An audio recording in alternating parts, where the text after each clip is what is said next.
Hello everyone, welcome back. Something slightly different today. I've been asked a couple of times now, how do I tell the difference between an English shilling and a Scottish shilling? It's fairly easy. It's easier than you think. Um, that's going to sound rude, I know, but if you know what to look for, it's going to be bloomin' obvious. So to start you off, let's have a quick look at George VI. Now, George VI, when he came to the throne, he was actually the first monarch to actually have two reverses running at the same time. So the shilling before that's been going for donkey's years. And it's always been one design. Then they changed the design on the reverse, and then that runs for a few years, and then they change it again. Well, this was the design running concurrently. So on the left, you've got the English crown, and on the right, you've got the Scottish crown. And the big giveaway, Scottish shield, is the flag. And there you've got the Scottish thistle. So the main difference really, other than, yes, there's a lion, yes, there's a crown, is the Scottish emblems or the lack of Scottish emblems. So English, Scottish. Now with these, the obverse was done by Thomas Paget, and you can see in the corner by the neck his initials. But on the reverse, what you're looking for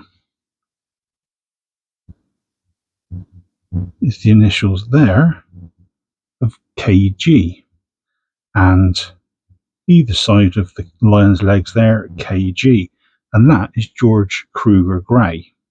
So he designed both the reverses. Now, these particular coins, they're made of cupro nickel. Before 47, they were made of 50% silver. And somehow the Royal Mint, using their magic and their voodoo and everything else, they've made the silver version and the cupro nickel version weigh the same. Now, I thought cupro nickel might have been heavier, to be honest, but they both weigh in at 5.65 grams, and they're 23.6 mil across.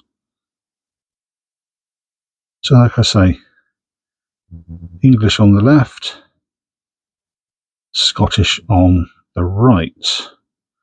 Now, if we look at Elizabeth, when she came to the throne, same sort of thing happened, except this time you've got the three lions of England, and on the right you've got the rampant lion of Scotland.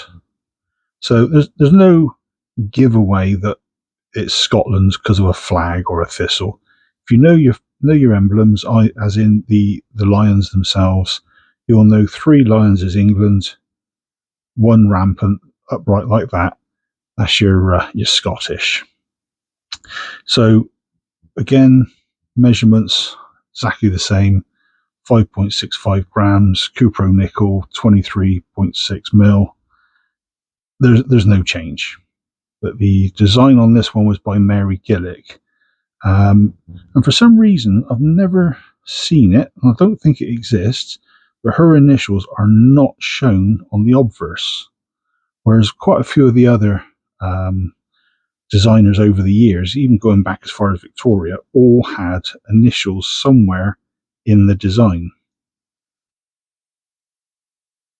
Now on the reverse itself, again, one person designed both. That was a chap called William Gardner.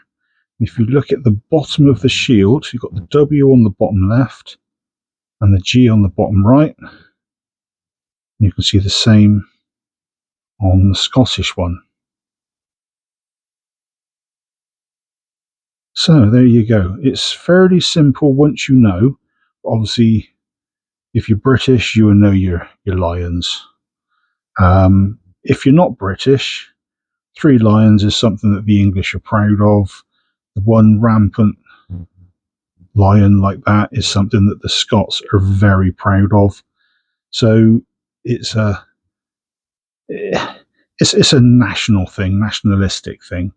One other thing was that I was asked was, can or could the English one be used in Scotland, and could the Scottish one be used in England? Well, the answer was yes. They were both produced by the Royal Mint, for the Royal Mint, for the Bank of England, or the going concerns at the time, the banks of the time. So you could use either of those in either location, including Wales. And that really is about all I can give you. If you want to hold on, I've got some mintage details. I'll just call those up and I'll be right back. When it comes to mintages for each one, so on the left you've got George with his English crown, and on the right you've got Queen Elizabeth with the English side of things.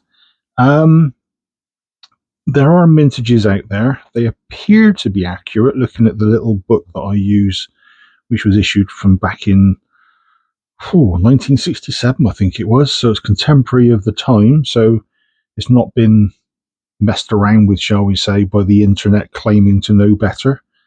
Wikipedia is probably the best place for mintages.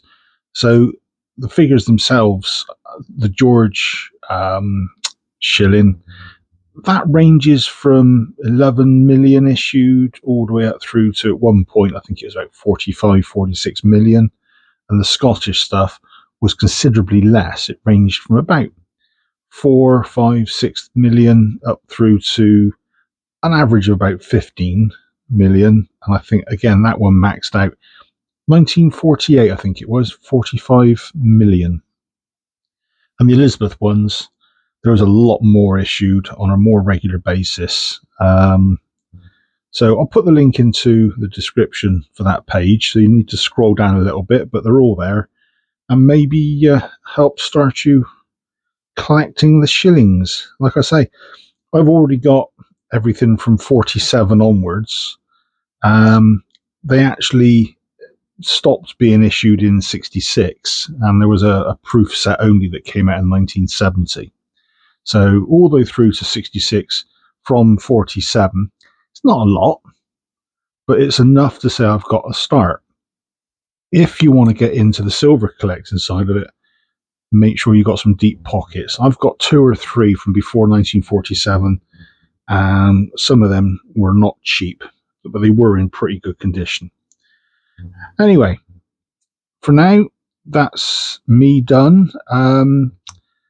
Like I say, it was just a quick video, really, just to give you an idea of what's English, what's Scottish, what to look out for, and hopefully guide you in the right direction. Until next time, folks, cheers all.